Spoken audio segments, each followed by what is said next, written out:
Coucou, je, je vous fais une présentation sur la triade, l'oracle de la triade qui a été conçu par Dominique Duplat. Donc ça c'est la version du boîtier, version anglaise, et la version française, oracle de la triade. Donc vous recevez l'ensemble avec un petit livret dont la moitié est en anglais. Première partie où vous avez le tirage en triangle, le tirage de la triade en 12 cartes, le tirage en croix, et le reste c'est les significations. Vous voyez que uniquement par carte, il n'y a que quelques grandes lignes de la carte, parce que c'est une carte qui est beaucoup plus symbolique qu'autre chose. Donc je vais vous présenter carte après carte. Donc on commence par la carte alpha. Donc la carte alpha c'est le numéro 1. Et comme le veut l'alphabet grec, c'est que alpha est la première lettre de l'alphabet. Donc qui dit 1 dit commencement. Et cette carte symbolise le commencement de quelque chose. C'est vraiment quelque chose de tout frais et quelque chose sur lequel il y a encore beaucoup de choses à travailler, mais c'est le début, c'est le commencement de quelque chose. Ensuite, nous avons la carte numéro 2, l'isolement. Donc l'isolement, c'est quelque chose, ça peut faire partie également en symbolique d'une introspection, où justement on est vachement ancré et vachement basé sur ce qu'on a pu retenir à l'intérieur. On est un petit peu enfermé comme dans une cage, mais c'est pas forcément négatif, c'est que c'est notre propre prison. C'est que nous-mêmes avons la clé pour sortir de notre prison. Et à tout moment, justement quand on est dans l'isolement, c'est de pouvoir sortir de cette cage, parce que nous, on a nous-mêmes notre clé. Donc c'est pour ça que c'est pas forcément quelque chose de si négatif que ça, même si on n'en a pas conscience, ça pourrait le devenir. Là, c'est justement de faire interpréter les choses de manière à ce que on le voit plutôt sous un aspect positif. Nous avons la carte 3 qui est Delta. Le Père, le Fils, le Saint-Esprit, c'est en fonction de la religion catholique. La Trinité, 3. Delta, c'est la troisième lettre de l'alphabet grec. Et là, ça représente Dieu, la Trinité, l'œil qui voit tout, la spiritualité. Donc c'est encore une fois de plus une carte très symbolique et spirituelle. Nous avons le mensonge, le mensonge, on voit deux visages, dont un qui est meurtri, blessé, le deuxième est caché. Et en général, le mensonge fait partie de la duperie, de la fausseté, un peu comme l'hypocrisie. C'est qu'il y a des choses qui sont cachées par derrière, là. Il y a quelque chose qui sont cachées. Donc, on nous mène un petit peu en bateau où il faut falloir être alerte. La carte de l'eau. Donc, il y a certains oracles, comme l'oracle de Belling, où l'eau et peut-être l'inconstance font partie des cartes assez négatives, mais celle-là, pour moi, ce serait plutôt une carte positive pour moi. La carte 5, l'eau, c'est quelque chose, c'est la créativité, c'est la fécondité. Il y a l'eau, mais qui dit l'eau, on va arroser avec ces jarres, on va arroser la terre, où on a semé préalablement une graine, où justement l'eau va faire effet de faire pousser la graine. Donc c'est sur une terre fertile. Pour moi, c'est la fertilité, la fécondité. C'est quelque chose de sain. Ça représente aussi la terre. Les choses prennent naissance à ce niveau-là. Nous avons les racines. Donc là, ça représente presque un arbre avec des racines en bas, mais des racines en haut. Donc ça fait la jonction entre le ciel et la terre. Donc encore une carte très symbolique. Et dedans, on a tous les éléments qui sont reliés les uns aux autres. C'est les éléments de la famille qui sont représentés dans la racine en elle-même. C'est très symbolique, mais ça parle aussi d'elle-même. Hein. La famille, alors qu'est-ce que je pourrais dire d'autre? Les origines. Qui dit racine parle aussi de passé. Les bases solides qu'on a pu construire. Ensuite, nous avons la porte. Pareil, c'est très symbolique. C'est une porte céleste. C'est une porte qui s'ouvre à nous. Donc, on a l'ouverture sur une porte, sur quelque chose. Là, il y a un symbole avec une fleur. Je ne sais pas trop ce qui est représenté au milieu. J'ai encore pas la signification exacte. Donc, c'est une porte céleste où vraiment une opportunité, voilà. L'opportunité, une issue. Ça peut être également une réflexion ou encore quand on a une porte qui s'ouvre comme ça sur l'extérieur, c'est aussi la découverte. La découverte. Nadir. Alors qu'est-ce que le nadir? Quand on voit le soleil, à midi, le soleil est au zénith, c'est-à-dire qu'il est au plus haut. Donc au plus haut, on voit la lumière, on voit le soleil, mais par contre, si on va vers le bas et qu'on regarde vers les profondeurs, il y a une position qui s'appelle nadir. Il y a le zénith et nadir. Donc, quand on est en position de nadir, c'est que la lumière est assez loin, assez éloignée. On n'y voit plus qu'un petit point blanc. Et on aimerait bien y voir plus clair et sortir du tunnel pour voir justement la lumière au bout du tunnel. C'est pas forcément quelque chose de négatif non plus. Ça dépend des circonstances et l'état d'esprit environnant le consultant. Alors cette carte, c'est la carte de la sagesse, la numéro 9. La carte de la sagesse où on a l'œil d'Horus, mythologie égyptienne. Nous avons la pyramide avec les bases éclairées par la lune. Et c'est un symbole très fort de sagesse. Nous avons la carte 10, la réussite. Donc la réussite, c'est couronné de laurier, la couronne de laurier, des pièces d'or, et des écrits, des choses où voilà, il y a un contrat qui a été signé, il y a quelque chose d'écrit qui est officiel. On a donc réussi à atteindre notre but. Et tout ça est couronné de richesse et d'abondance. La tentation, où nous avons deux symboliques avec le serpent et la pomme, Adam et Ève, où ça représenterait plus la tentation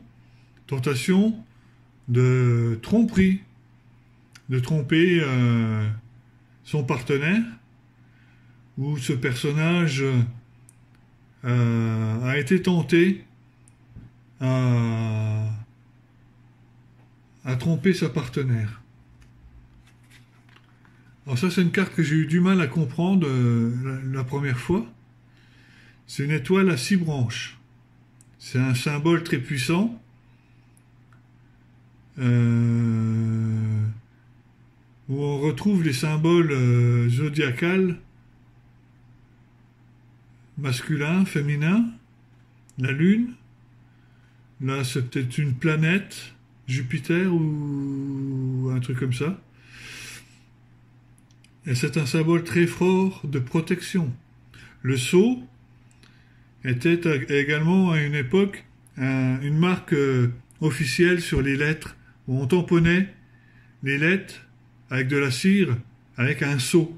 Le sceau, c'était aussi les choses officielles, où ben, on signe un contrat, où on réussit un examen, où il y a quelque chose qui est signé de main propre. Donc avec des symboliques encore... La 13. Là, on a la pénitence. Alors, c'est pas forcément voir que l'aspect matériel où on se fait fouetter, voilà, on se fait violence nous-mêmes, mais c'est également le fait que j'ai compris il n'y a pas très longtemps, c'est quand on a compris les erreurs du passé. On a appris les erreurs du passé, on apprend à ne plus faire les mêmes erreurs. Et c'est là où s'arrête la pénitence, où on a pris sur nous-mêmes nos erreurs. On les a compris, on les a digérées, et on apprend à ne plus faire les mêmes erreurs.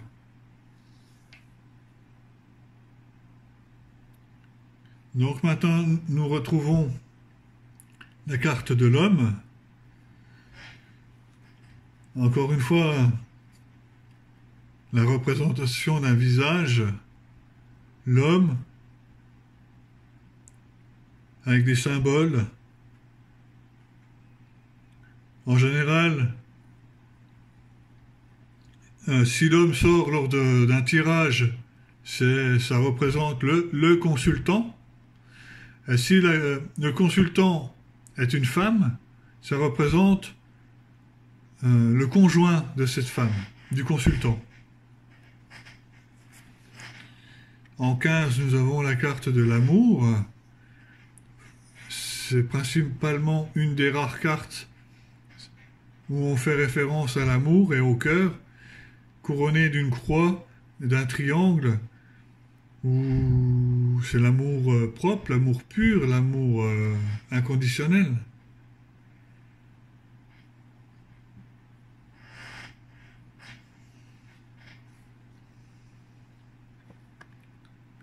La mutation. Donc, au cours de la mutation, nous avons une spirale où les choses évoluent. Ça suit son cours. Les choses sont en train d'évoluer d'un point A à un point B.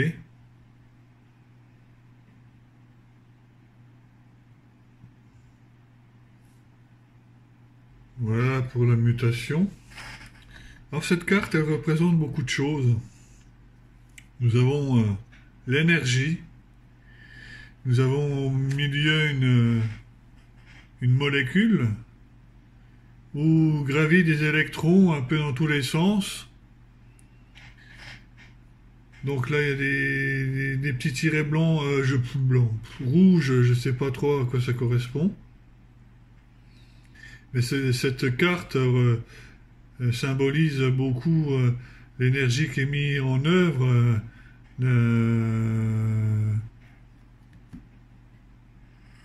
la force, la puissance et la vigueur de ce que fait la personne.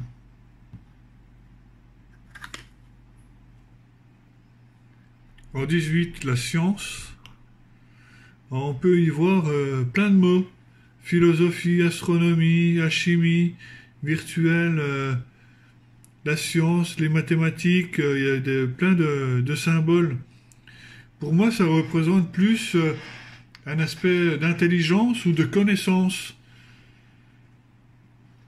C'est que la personne a acquis un certain savoir, un certain niveau de connaissance, pas forcément d'études, parce que la connaissance n'est pas à un niveau d'études, mais à un niveau où c'est une personne qui sait des choses, hein.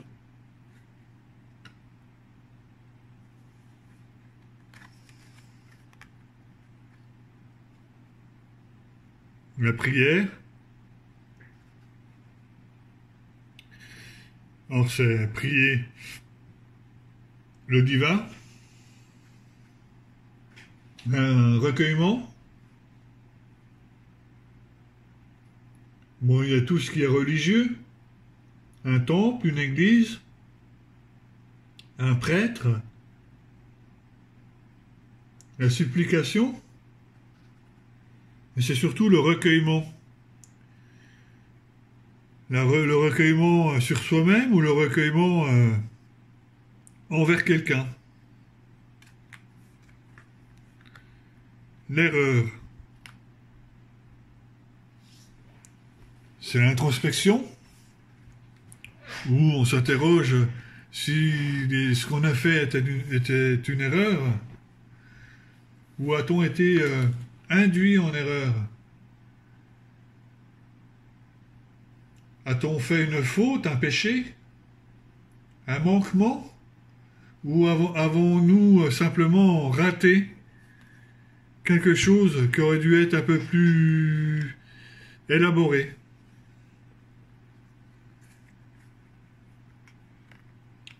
La bénédiction, c'est la main de bénédiction où tu as le feu vert, et on retrouve les éléments de l'eau, de l'air,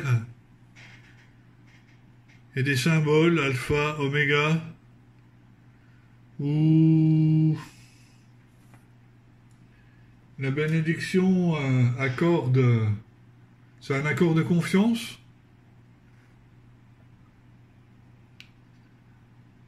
Bénir quelqu'un, c'est aussi une cérémonie, le baptême religieux.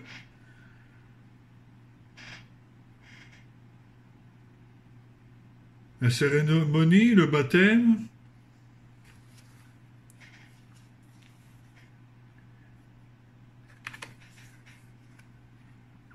Le 22, nous avons le choix. On arrive à un point à la croisée des chemins où nous devons faire un choix.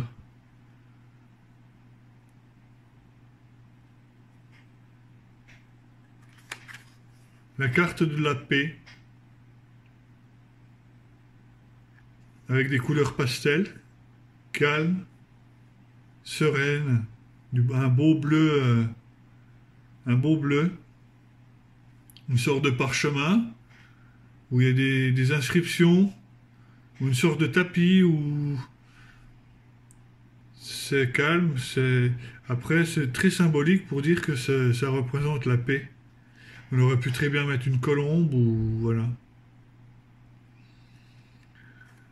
La richesse, où on a la corne de l'abondance, remplie d'une multitude de fruits, une multitude de richesses pour la festivité. Il y a du raisin, il y a tout un tas de fruits là. Il y a des pièces également. Ça peut être la richesse en elle-même, proprement dit. Il y a des pièces d'or.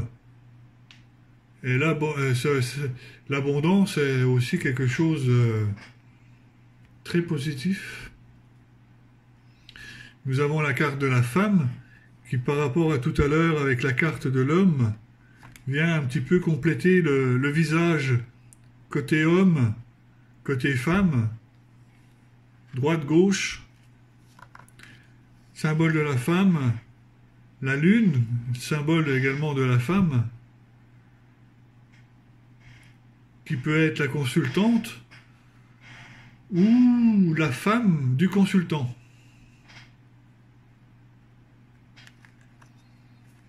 Les épreuves. 26. Ben, disons qu'il faut cheminer, ça peut représenter aussi les examens. Une épreuve, un examen, passer son bac, le permis, c'est un examen qui nécessite un cheminement particulier où il faut de la rigueur, comme dans une sorte de labyrinthe, où à la fin, on arrive à la sortie du labyrinthe, où il y a la lumière, on arrive. C'est pas forcément quelque chose d'extrêmement négatif. Ça dépend des cartes qui environnent, mais c'est que l'épreuve, il peut y avoir parfaitement un dénouement heureux. On peut échouer dans l'épreuve, c'est vrai, mais l'épreuve est souvent là pour nous faire avancer, ou ça peut être simplement une difficulté. Parce que des fois, quand on est en difficulté, c'est aussi une épreuve, mais on ne le voit pas de la même manière. Donc là, ça peut être aussi une difficulté à accomplir les choses. Et ça, c'est plus basé sur le travail, apparemment. Le questionnement, le doute.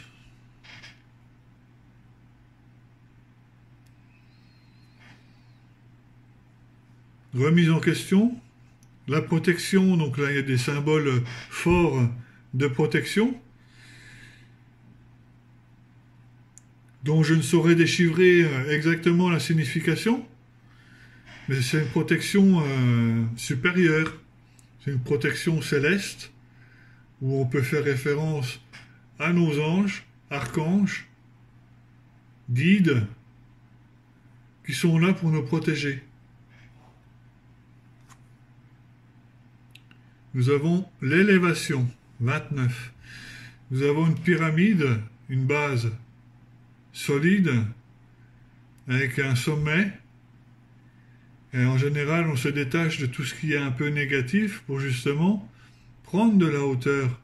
Laisser, c'est un peu comme la montgolfière où on déleste de certains poids. Et les choses prennent de la hauteur pour justement aller plus dans la lumière. Le pardon. Alors là, il y a des symboliques que j'ai toujours pas compris, c'est que dans le pardon, on a les 4 éléments, le feu, l'air, parce qu'il y a du vent, la terre et l'eau. Je ne sais pas, mais cette symbolique est très forte en termes de pardon.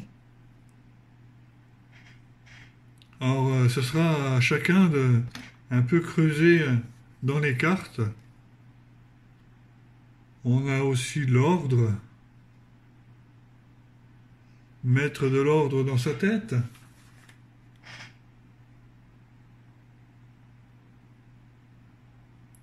Diriger, mettre en œuvre ou révéler les choses. Alors, il y a les ailes d'une trompette, ça peut être les messages angéliques, les messages divins, écrits sur des parchemins qui ressemblent à des pierres tombales. Donc, c'est aussi une symbolique très forte. L'illusion. Donc là, on a un masque qui pourrait nous... l'illusion que certaines personnes portent un masque. On nous a un peu menés en bateau. L'illusion de certaines choses.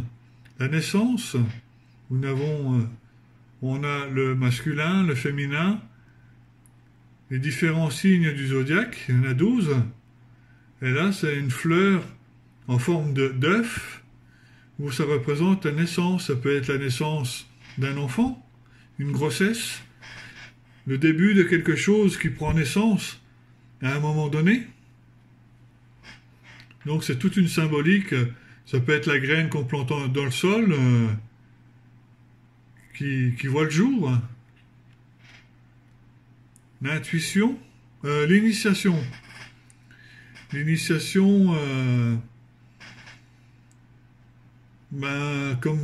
c'est comme tout, dans tout ce qu'on fait, on s'initie, à un moment donné, on est débutant, et on progresse au fur et à mesure pour justement maîtriser quelque chose. Donc c'est tout un travail d'aboutissement. Alors, est-ce que ça nous a été transmis par quelqu'un? Ça, je sais pas. La nécessité. C'est suivant le chemin qu'on fait. On n'a pas forcément d'autre solution que d'aller dans cette direction. Donc, c'est une nécessité de passer par cette étape, même si elle est un peu moins positive, et quelle que soit l'embûche, c'est à peu près, ça, on dirait que c'est la seule issue. Mais qui nous dit que derrière, c'est pas quelque chose de beaucoup plus positif? Le voyage, euh, ça peut être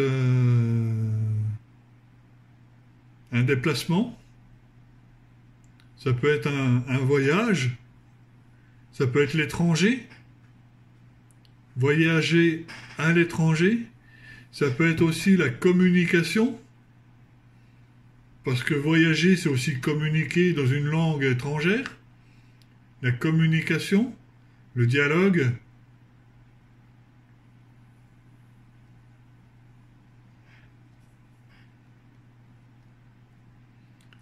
La carte de la lumière, qui est représentée par un soleil, la chaleur, la lumière, l'éclaircissement,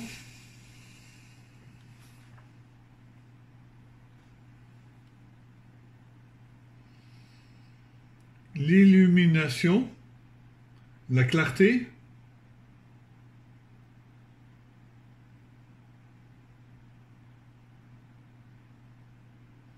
ou être mis en lumière, un poste de premier plan, où justement on est un peu mis en lumière. 38. L'arme. L'arme représente beaucoup. Ça peut être un moyen de défense ou un moyen qu'il faut justement mener un combat. Ça peut être des piques, de la méchanceté, de ceux qui voudraient s'en prendre à nous. Une blessure.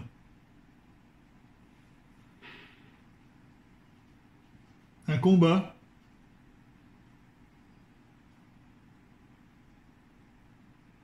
Une dispute. Ça peut être aussi un divorce.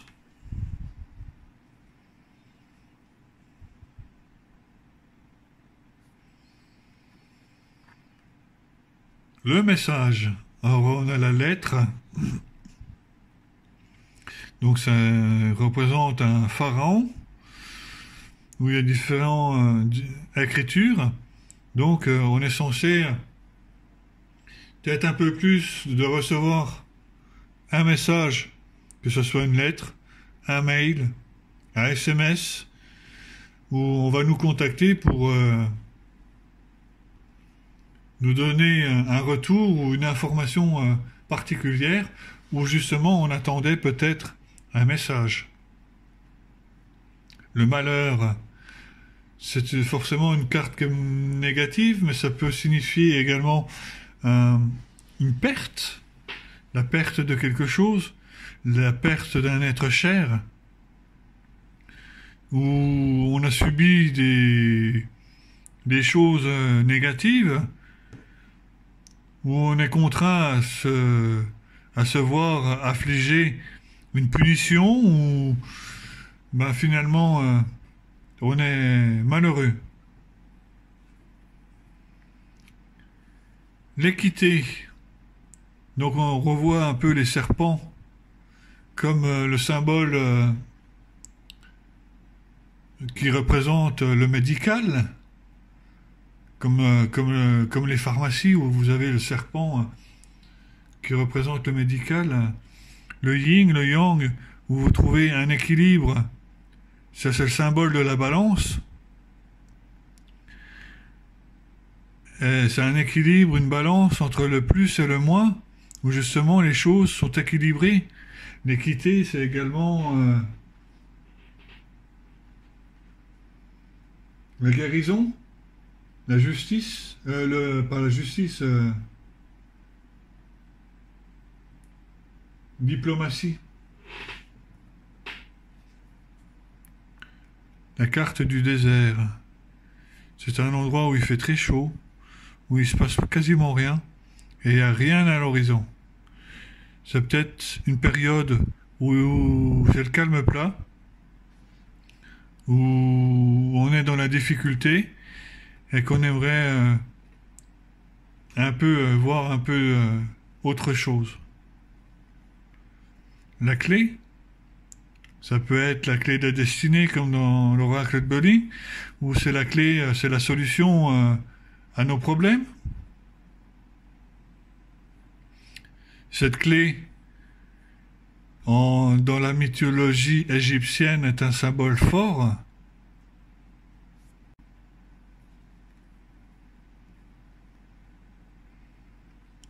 Foudre.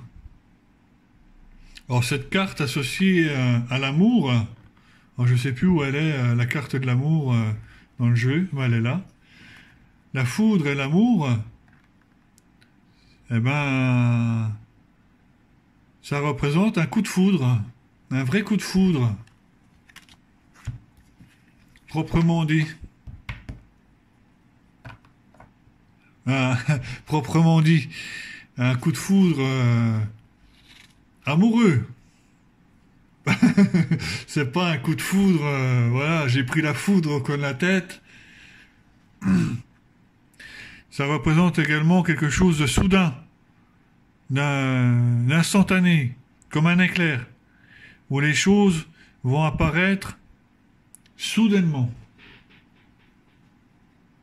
Ça peut être un accident, une explosion, ou ça peut être une révélation, c'est que soudainement on vous éclaircit sur quelque chose. Donc je dirais que c'est une carte un peu neutre. La carte du temps, où il faut laisser faire le temps, bien souvent, laisser faire les choses, attendre que les choses évoluent, mûrissent, laisser le temps écouler, évoluer les choses.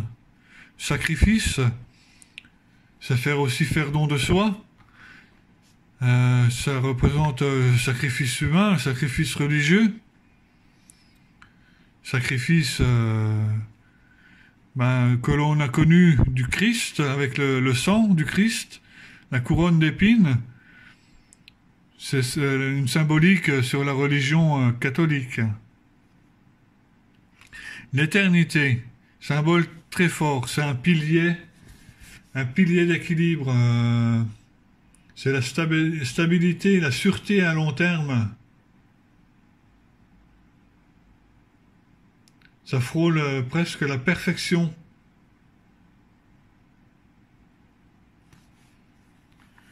C'est-à-dire que tout redevient à la normale et tout est possible. Avec le symbole infini en 8. La carte de l'âme, la spiritualité, la quête à l'âme, esprit, spirituel, le cœur de soi, l'âme. L'adversité, l'adversaire.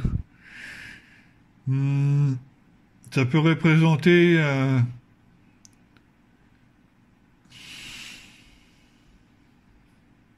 par moment un rival, une difficulté,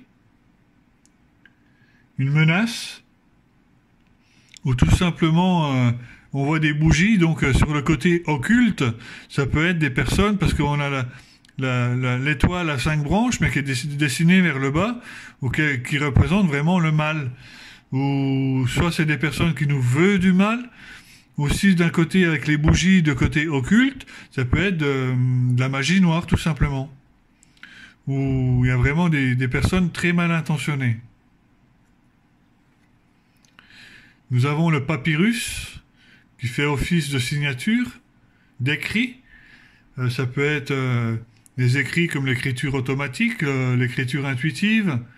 Les écrits, ça peut être quelque chose d'administratif. La carte du retour. Le serpent qui se mord la queue, où finalement il y aura un retour des choses qui va survenir prochainement, où on récolte un peu ce que l'on sème. C'est un peu le boomerang, où on récolte un peu, on lance le boomerang, mais il nous revient dans l'identique de ce qu'on a envoyé. Hein. Le silence. Donc il y a une partie de musique, peut-être que c'est comme les phases musicales, où des fois il y a une partie de la partition où il y a un silence qui est noté justement sous cette forme. Le silence de la parole, ou sortir du silence.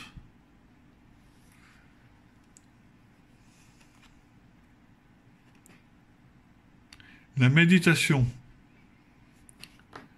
On retrouve le Om d'un mantra hindou. Le fameux Om tibétain. Le symbole du troisième œil avec une écriture tibétaine.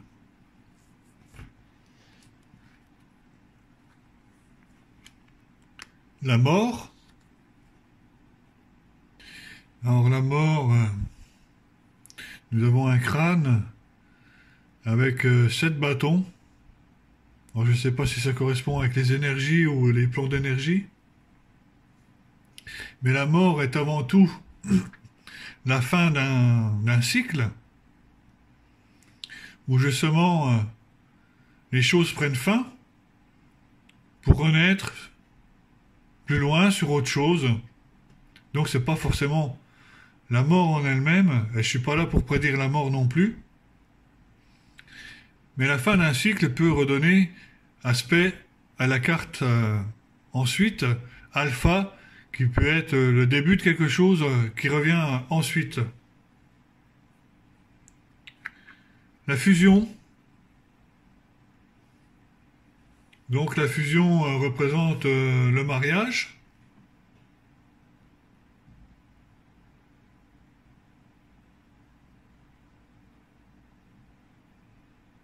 Tout ce qui est réunion, union et réunion, rassemblement, unifié. La carte du frère, c'est une personne qui peut être un partenaire de confiance, une sœur, un frère, un partenaire. Mais surtout, c'est une personne qui est sûre. C'est une personne sur qui on peut compter. Et enfin, la dernière, Oméga, qui est la dernière carte du jeu, qui représente la dernière lettre de l'alphabet grec. C'est la fin de quelque chose qui se termine, qui s'achève. Voilà, j'espère que ça vous plaît, cette présentation qui est assez longue, hein, mais voilà. Sinon, vous pouvez toutefois aller sur YouTube et regarder les vidéos de David Mogiel. David Mogiel, il a plus de 70 vidéos où il décrit chaque carte une à une, comme ça, mais sous une autre forme. Et du coup, c'est aussi très intéressant, mais c'est quelqu'un qui se sert de la triade depuis plus de 15 ans. Donc, il a beaucoup plus de symbolique et d'interprétation dans ses vidéos. Donc, je vous invite à regarder les vidéos de David Mogiel. Voilà, je vous embrasse et je vous dis à très bientôt. Bye bye.